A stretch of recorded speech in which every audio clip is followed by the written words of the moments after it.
बिहार की नालंदा लोकसभा सीट मुख्यमंत्री नीतीश कुमार के प्रभाव वाली सीट मानी जाती है। पिछले 3 चुनाव से उन्हीं के प्रत्याशी चुनाव जीतते आ रहे हैं। इस बार इंडिया ब्लॉक ने संदीप सौरभ को अपना उम्मीदवार बनाया है, हालांकि वो भाकपा माले के प्रत्याशी हैं। मैं यहाँ बता दूं कि संदीप सौरभ जवाहरलाल नेहरू विश्वविद्यालय छात्र संघ के महासचिव रह चुके हैं।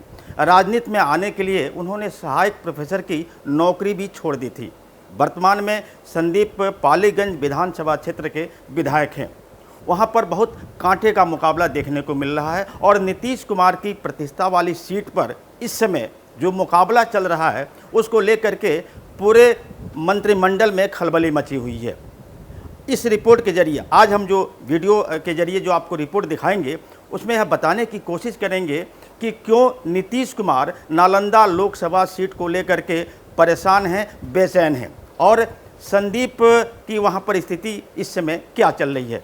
नमस्कार, मैं हूं शंकर विश्वकर्मा और आप देख रहे हैं सहारा समय का डिजिटल प्लेटफॉर्म।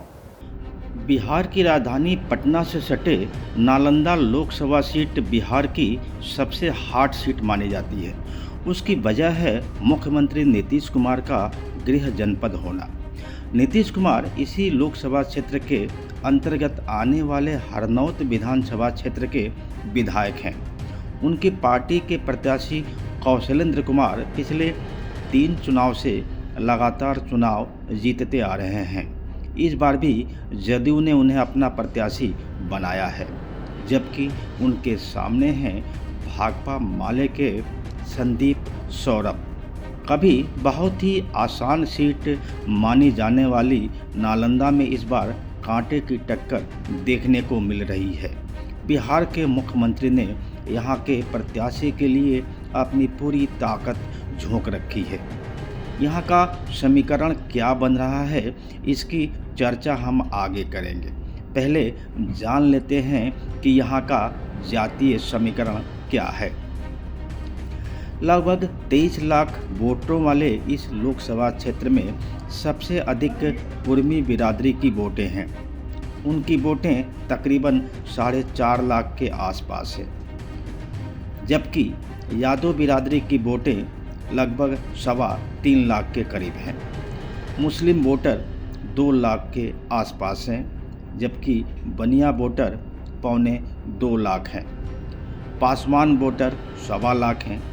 कुशवाहा यानी कोयरी वोटर 1 लाख के करीब हैं और राजपूत और भूमिहार बिरादरी की वोटें 2 लाख के करीब हैं। वहीं पर रविदास और कहार वोटें 1.25 लाख के करीब हैं। यह सबको पता है कि कुर्मी जाति की वोटर जदयू प्रत्याशी कौशलेंद्र कुमार के पक्ष में ही जाएंगे, क्योंकि नीतीश कुमार खुद भी कुर्मी जाति से बिलोंग करते हैं और उनकी पार्टी में कुशवाहा बिरादरी के कई नेता हैं। इसकी वजह से जो कोयरी बिरादरी की वोटें हैं वह भी जदयू प्रत्याशी को मिल सकती हैं। उधर संदीप सौरभ को यादव और मुस्लिम बिरादरी की वोटें एक मुश्त मिल सकती हैं। संदीप सौरभ की बिरादरी कहार बिरादरी है, लिहाजा अन्य पिछड़ी जातियों की वोटें भी उनके खाते में आ सकती हैं। ऐसा माना जाता है कि ओबीसी और अन्य जातियां भाकपा माले के समर्थन में रहती हैं। ऐसे में वह वोटर भी जो भाकपा माले के समर्थक हैं संदीप सौरभ के पक्ष में जा सकते हैं। कौशलेंद्र कुमार और संदीप सौरभ में एक बड़ा अंतर यह है कि संदीप सौरभ ने जवाहरलाल नेहरू विश्वविद्यालय से पीएचडी की हुई है, जबकि कौशलेंद्र कुमार मात्र ग्रेजुएट हैं। पढ़े लिखे उम्मीदवार होने के नाते संदीप सौरभ के पक्ष में ब्राह्मण और राजपूत वोटर भी जा सकते हैं। हालांकि यह वोटर भाजपा के समर्थन में रहते हैं। हालांकि यहाँ चुनाव 7वें चरण में 1 जून को होना है। जातीय समीकरणों की बात करें तो दोनों ही प्रत्याशी मजबूत दिखाई दे रहे हैं। ऐसे में यहाँ का सवर्ण वोटर वह निर्णायक भूमिका में आ सकता है। भले ही सवर्ण वोटरों की संख्या कम है, लेकिन उनका झुकाव जिस प्रत्याशी के तरफ हुआ तो उसका पलड़ा भारी पड़ सकता है।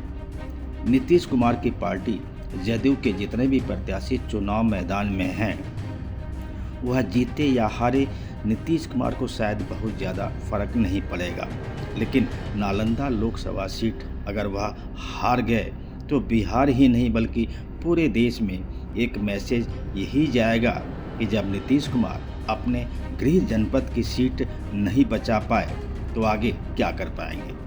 हालांकि नालंदा में विकास के कार्य बहुत हुए हैं, बावजूद इसके इस बार चुनाव में जातियों की गोलबंदी देखने को खूब मिल रही है।